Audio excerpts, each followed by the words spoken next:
I generally like the reveal of the dragon in this movie. Just gonna throw that one out there. I know it's a weird way to start with this review, but with the way people are acting mixed towards it, especially the ending, should probably be indicated about the mixed reception the film has been getting. With that said, Belle is the recent Studio Chizu film by writer-director Mamoru Hosada. It's described as a modern-day Beauty and the Beast mixed with the social media environment. Now when this came out, everyone was not sure what they thought about the movie. With me agreeing it had great songs and animation, but were split dead center on its story and ending, and I think it's good. It's good. Great. Alright, let's get this going. Suzu is your average girl with a lovely voice and a knack for creating music. However, after suffering trauma from losing her mom at an early age, she becomes more shy and hesitant to interact with others. Things begin rolling, however, when a friend invites her to join the social media world of You, a place where you can be anyone and start anew. From there, she begins to sing again under the alias of Belle, getting a huge following surprisingly overnight, but to the film's credit, it's much more believable here than in most movies. During one of her concerts, however, a violent avatar known as the Dragon wreaks havoc and is wanted by Yu's justice moderators. Intrigued, Suzu begins to learn more about the dragon, and a relationship begins to form between them. But with many wondering who the dragon is and the threat of being unveiled in You, Suzu has to decide whether to remain hidden or possibly help someone in need. The animation between the real world and the CGI You is flawlessly seamless, with the real world having a bit more of a flat shading design, but in You it is much more detailed, utilizing CGI that mimics 2D. Speaking of, the world of You does look very detailed and is a marvel to the eye. Like, look at it. It must have been very insane to envision and create. The music in this is also pretty stellar. From the opening song You to A Million Miles Away towards the end, they all have a mixed variety of different genres from pop to jazz and even ending with a powerful ballad. All of them are consistently great and will definitely be on your mind even after the movie ends.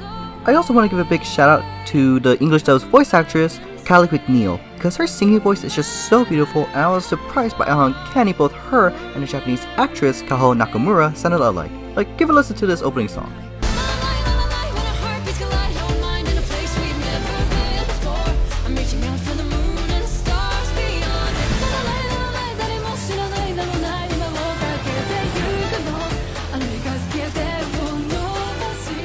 I definitely buy the soundtrack as soon as possible.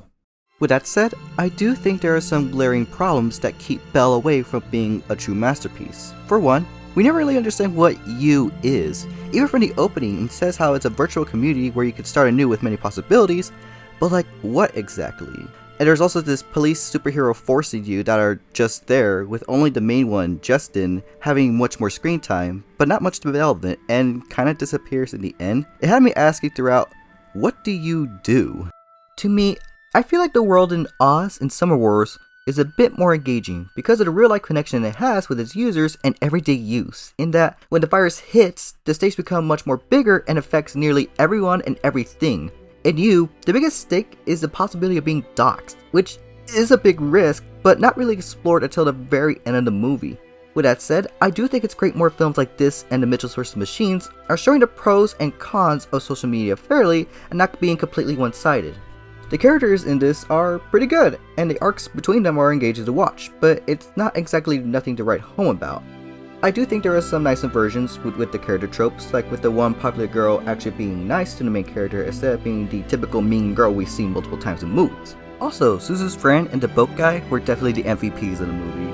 I do think some scenes were either dragged a little too long or just breezed over, not really much in between, and I wouldn't be lying to say the humor wasn't exactly the film's strongest points, with the talking heads or exaggerated behaviors and exposition in the You sections, but that's just kinda commonplace in anime.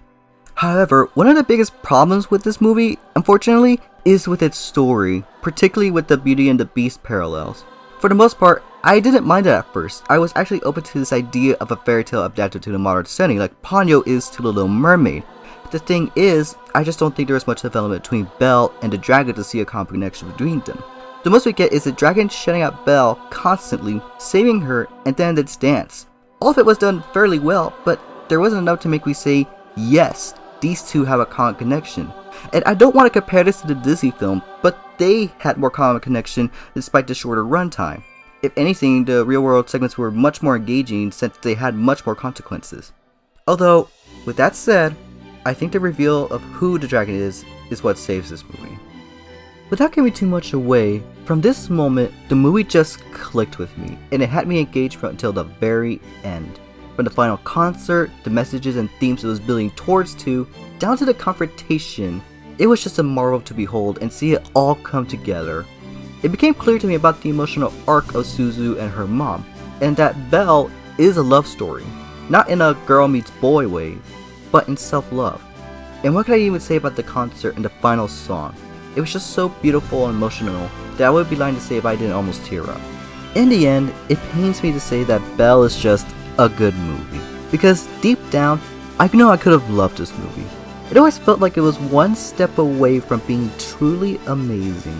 With that said, if you can watch this in a theater, I highly recommend doing so. The animation is just beautiful, music that will keep you humming and possibly tearing you up, and a strong conclusion that makes it all worthwhile. Just doesn't quite reach that perfect note it strives for.